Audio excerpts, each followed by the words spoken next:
Hello and welcome to the Journal. I'm Steve Kendall. Bowling Green State University's Center for Regional Development partners with communities, businesses, organizations in an effort to enhance the economic vitality of Northwest Ohio. We're joined by the Interim Director, Dr. Nichole Fifer. Thank you for being here today. Let's talk a little bit about, that's sort of a quick, brief thumbnail sketch of what Center for Regional Development does, but it does a lot more than that. So kind of give us a broader background of what the CDR does. Yeah, so we've been around since the 80s, actually, but CRD's had a lot of lives and a lot of iterations, but really at the core of our work is the fact that we are a EDA University Center, which means that we receive some funding from the US EDA, Economic Development Administration, to provide technical assistance and resource support to local communities in Northwest Ohio. So we serve 31 counties in Northwest Ohio. Wow. Yeah, so that full... That's a pretty good chunk of full Ohio. corner, yeah. yes, yeah. And I mean, that has grown over years, but we're at 31 counties now. With our partner with OU, we share a center, and so combined we have 86 counties. So we cover most of the state. All but 2 of the counties in the state then. Yeah, Wow. so we are working all over the place, if you will. So, you know, I like to characterize the work that we do into 3 buckets. We analyze, strategize, and capacity build. So analyze, we do a lot of data analysis. As you saw in the State of the Region, right, we're presenting the region with the workforce data, with the economic data. We focused on small business, so gave that data this year. But we're really providing those data resources to all of our constituents through various forms. We also do quality analysis, program evaluation. So when you have a very specific thing that you want to know about, we do that applied research. The second piece of that is the strategy building. We do community level strategy building, so that's community planning, regional planning. I was telling you a little bit earlier, we have the 4-county workforce strategy happening. We do our R3 program, which is county level or community level planning as well, focused on placemaking. So we do all sorts of planning and strategy building. Even organizational, we'll work with an individual organization, help them do a strategic plan as well. All nonprofit, community, or municipality. And then the third piece is that capacity building, and that's where we do programs to try to help build new programs or build new capacities within those organizations based on their strategy. Yeah. Now, when you talk about, so for instance, a community comes to you or you go to a community and say, they're trying to figure out where they want to go from where they are right now. They develop a strategic plan. And a lot of that, of course, obviously deals with being economically viable, because without that, you can't move plans forward. What typically happens when you work with an organization? What are their questions? What are their major challenges usually when they come to the CRD and say, we're trying to figure something out here. How can you help us? Yeah. From the community perspective, it's really usually about, I mean, at the core, it's about a couple of things. It's about how do we create a sense of place? How do we retain and attract population? Because that is workforce, right? Right. So, and workforce, as we know, is a big issue everywhere. Right. But we're feeling it here in Northwest Ohio. So it's about how do we create sort of that vitality and that resilience in our community. It's about how do we make ourselves stand out against other communities. It's about, you know, what do the people in our community actually want us to do? You know, a lot of times you have sort of, you know, you have your city councils and you have these community organizations, but they don't have the time and capacity to really go out to the citizens and literally on the ground and ask people, what is it you want? So, and that's that's what we do. We go out there and we do surveys, we do community engagements. You know, with R3, we get the students out there. We set up, you know, tables on Main Street and have people vote with marble jars. I mean, we do a lot of creative stuff. But it's really about, you know, bringing that democratic process to the forefront and using the qualitative and quantitative research skills we have as a university to help these communities do that work and figure out where are we going, what do we want? Yeah, now one of the things I know, and you mentioned this too, that keeping population, attracting population is a huge thing. And I know especially because with smaller communities, as you said, they don't have the capacity to, the time or the capacity or the revenue, maybe possibly the resources to do this. Is basically getting population, keeping population the major question you get, or is it something else? I mean, I think that's a underlying question. I think the larger question is, you know, what does our economic future look like? and how do we move that vision forward? Or what, what is that vision? Yeah, and I know for a lot of communities, especially if you look over the last 20, 30, 40, 50 years, especially smaller communities, and the R3 program, which we'll talk about, they've changed dramatically. It used to be there were a lot of small businesses, there were small manufacturing, there were all sorts of other local businesses that people lived in the community, worked in the community, or attracted people from other communities to come there. That's a difficult challenge for small towns, and that's where R3 is kind of a focus right now. Yeah, so I mean, that's exactly it, right? We saw a huge shift in the past probably 20 years in the way that we do shopping and the way that small towns are constructed based on that. And so, I don't think we really realized the cost to our small town vitality of losing those small mom and pop shops and those small businesses, and how hard it is once they're gone to bring them back.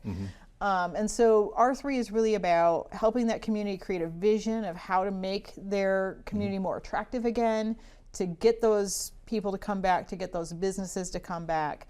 And each community sort of takes a very, it's community driven, right? So each community takes their own approach. And so we go in with our team and work with we put together a community strategy committee, which is very different in every community, depends what it looks like. And in Van Wert, in a larger community, you're going to have more sort of your standard actors, your economic development director, your nonprofit foundation people.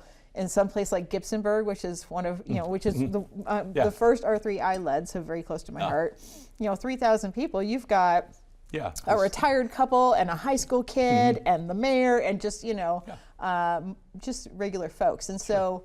And that's great, because then you can really see like what people feel about their community, what that deep sentiment is, and what that vision, what do they really want to see happen here? And so based on that, we do that community engagement. We go out, we talk to people, we figure out what people want, and then we come up with some options with that steering committee of what are the things that what is the first thing we want to focus on. And R3, it's completely funded by USDA. So it's relatively low. It's not low budget, but it's not huge. But we start with that. What's that first step? It's really about getting the community to take that first step towards moving towards that vision, and then thinking about, okay, how do we do the rest of the things? And our hope is that through building that relationship with them, that they will come back to the CRD when they need additional assistance, or when they're ready to take that next step and they're, okay, we need to write a grant to get this infrastructure funding because we want to build this park, or we want to get, figure out how we can get some funding in for our small businesses. Who do we go to? What federal agency? And we can make those connections. Help make those connections. When we come back, I'd like to ask you too about when you go into a community, do you get differing ideas of what the visions would be? And you can explain how you work your way through that and get people to come to a consensus. Back in just a moment, here with the Interim Director for the Center for Regional Development at Bowling Green State University, Dr. Nichole Fifer, here on The Journal. Back in a moment. Thank you for staying with us on The Journal. Our guest is Dr. Nichole Fifer from the Center for Regional Development at Bowling Green State University. Dr. Fifer, you were talking about, in the communities, you're talking with people, you're trying to find out what their ideas are, their visions for where they want their community to go. I'm sure when you go out, you must get a variety of ideas about what my town should be like in the future, what I like about it, what I don't like about it, what I'd like it to be, what I don't want it to be. So when you get that, that's where your analysis comes in. But talk about how you look at that, and when you're talking with people and get 180-degree difference on, we should be this, no, we should be that. How do you work with people and get them then into kind of focused to do something that will benefit their community? Yep. Well, we have different methodologies for sure. It really kind of depends on the size of the community, how much time we have, what they're, what they want to do. We allow the steering committee to sort of make some decisions there as well. But really, I think it comes down to a few things. One, it's about multiple layers of community engagement. So often we start with, with the steering committee and sort of do like a SWOT analysis. Like, what are the things that are really great about your community? What are the things that are challenging? Right. what are some maybe opportunities that you haven't been able to harvest, or that sort of underlying potential? Like we were talking about Gibsonburg, they have those quarries. One is a swimming quarry that does scuba diving lessons. Like you can get a certification there. A lot of people don't know that. People come from all over the country to go scuba dive because it's so deep. But then they have a second one that they didn't really know what to do with yet. And so thinking about, well, can you make that like a canoe livery? Can you make it a kayaking destination? Things like that. So it's really about, okay, what are those assets you have, and how can we leverage those, and what are the things that are not working for you that we need to address? And so then you get kind of a list of problems and opportunities, and so you can then take that to the community in a survey and get that broad feedback where you're going to get, you know, everything under the sun. But you usually get some pretty decent patterns in those responses. Yeah, because I know one of the things, and especially in communities, sometimes you don't realize you have assets. You're so close to them you don't notice it. And one of the examples, people always ask me, because I live, we live near Cedar Point, they're, well, you must go every day. It's like, well, no. But for them, someone who doesn't live around there, they look at that as like, well, you'd go there every day. It's such a great thing. And we may sometimes overlook that, like the quarries. For a long time, people overlooked, well, what are we going to do with the old quarry? It just sits there.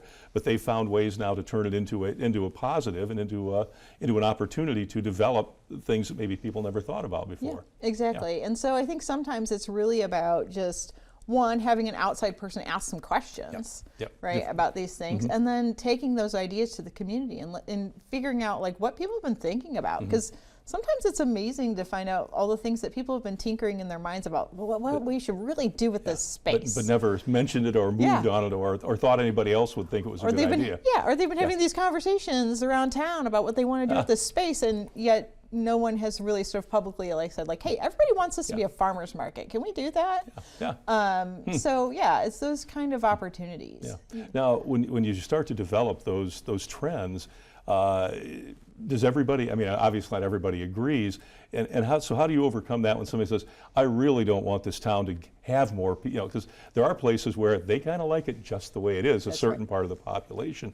How do you overcome that and say, look, we can open this up, and yet still you can keep the things that you like, but this will also enhance the things you already have? Yeah, so one of the components that we often do in the R3 project and in other community level strategies is we have some, what we call them education sessions, but I feel like that's a really not apt description. So, we basically hold public forums where we present the ideas that have come out from those community engagements and show them like, look, this is what your fellow community members have said that they want.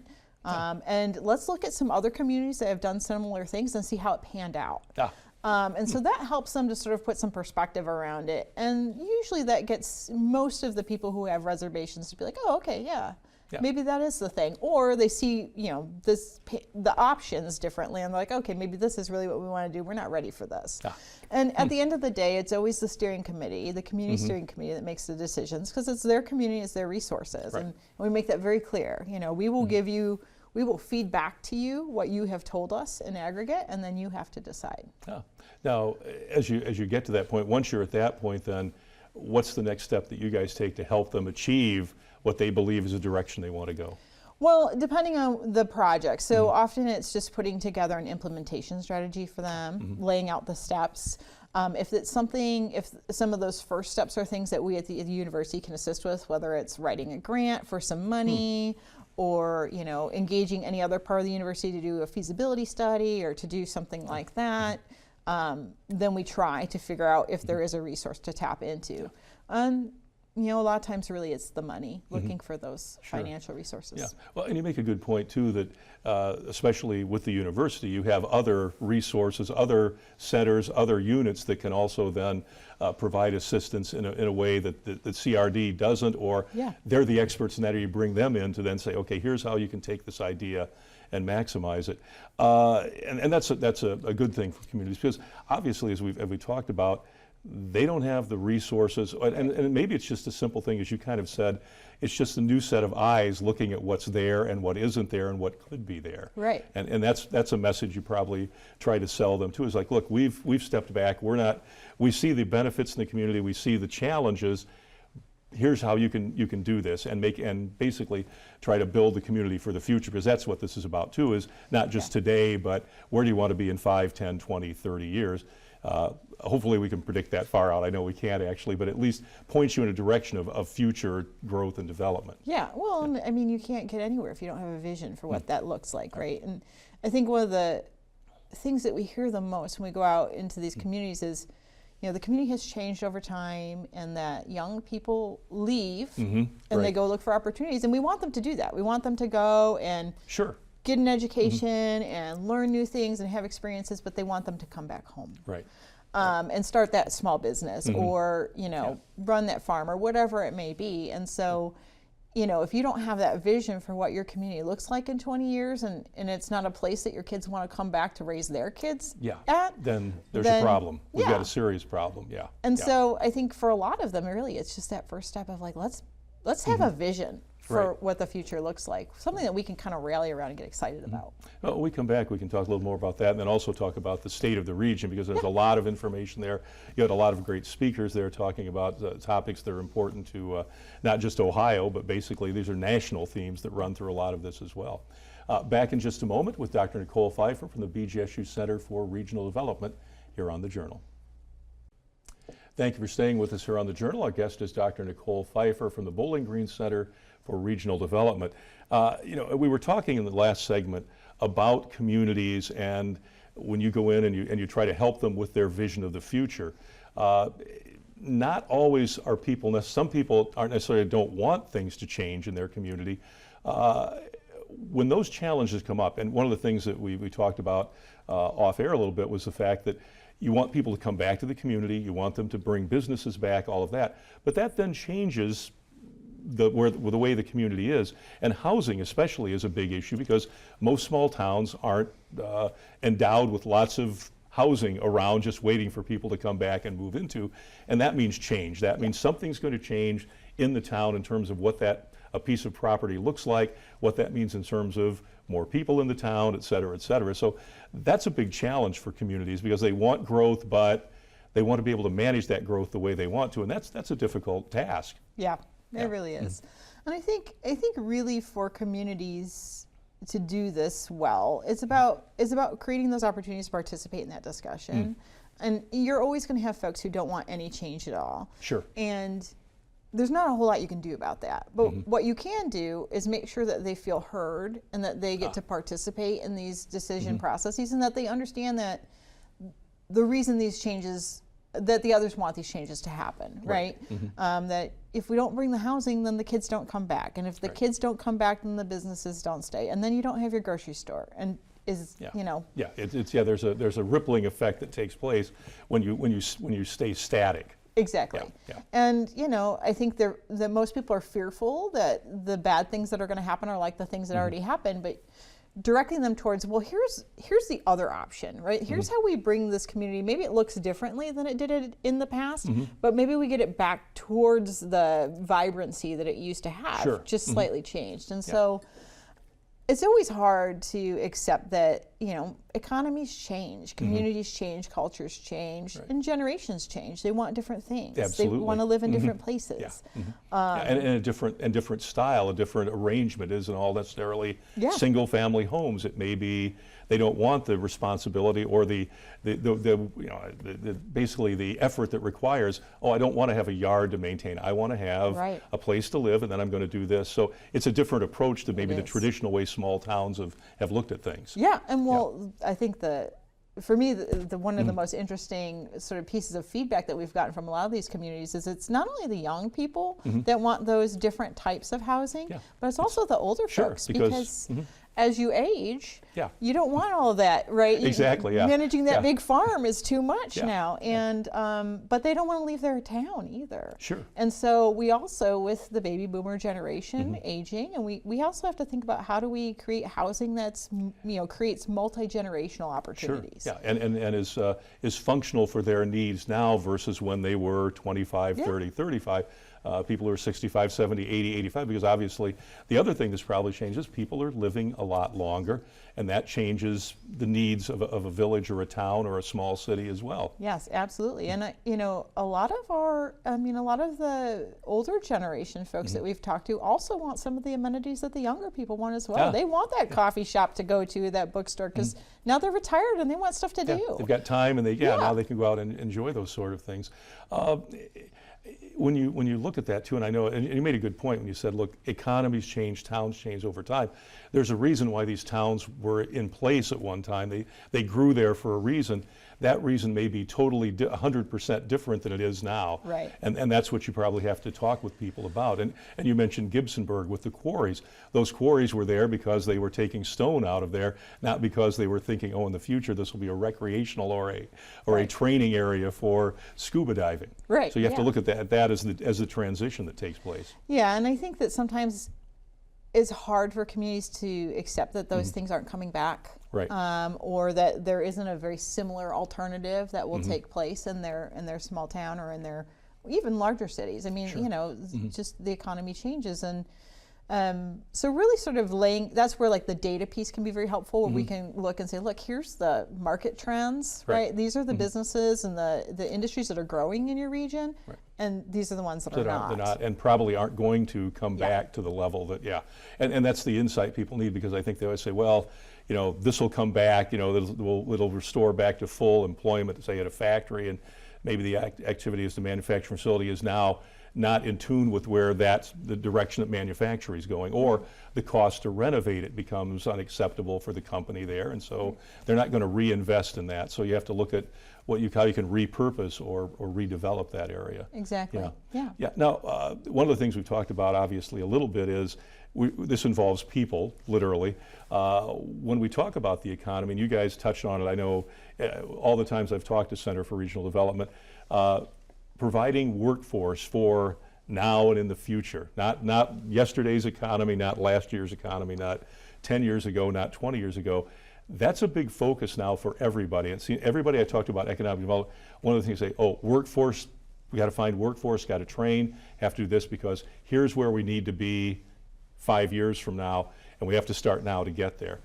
So you guys deal with workforce development. I don't know if that's the right term anymore, but that's a big part of this. Yeah, so I think we touch workforce in a myriad of ways. You know, one through that sort of attraction retention piece, right? Like the young folks piece. Obviously here at BG, we're really always thinking about how we're developing professionals, and we do have a cadre of students that work for us at CRD that we are giving those professional skills and trying to make young community and economic developers and analysts out of them. But then there's the strategy building piece. And so one of the big projects we've been working on the past couple of years is a workforce strategy for the 4 county regions, so Lucas, Wood, Ottawa, and Fulton counties.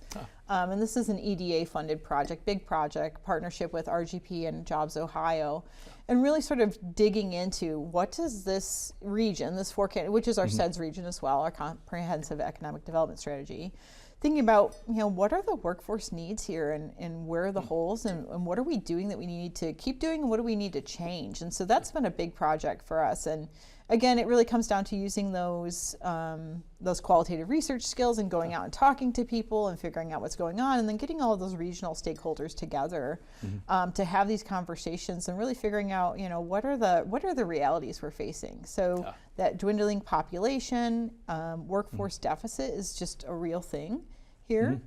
So we focus a lot on attracting jobs, and we should.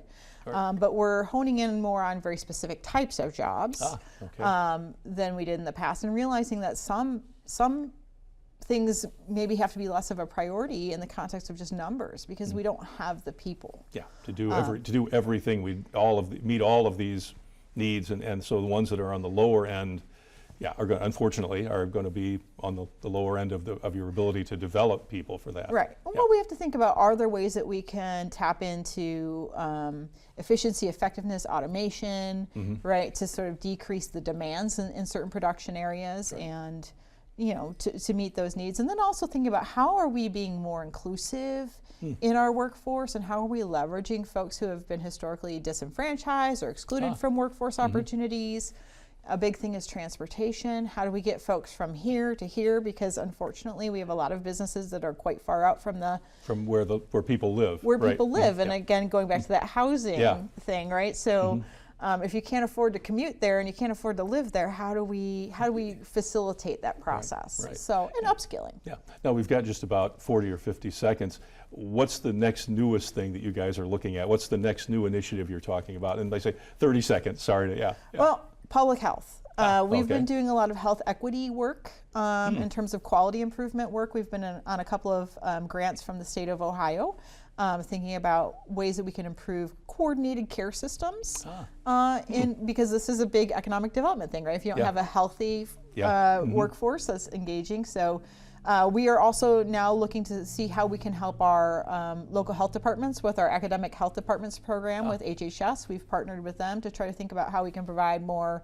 strategy building, data analysis, those types of resources to our public health professionals. Okay. We'll look forward to talking about that because obviously that's a huge part of what's going to happen in the future here. So thank you so much, Dr. Nichole Fifer, Center for Regional Development, Bowling Green State University. Thank you. Thank you. Yeah.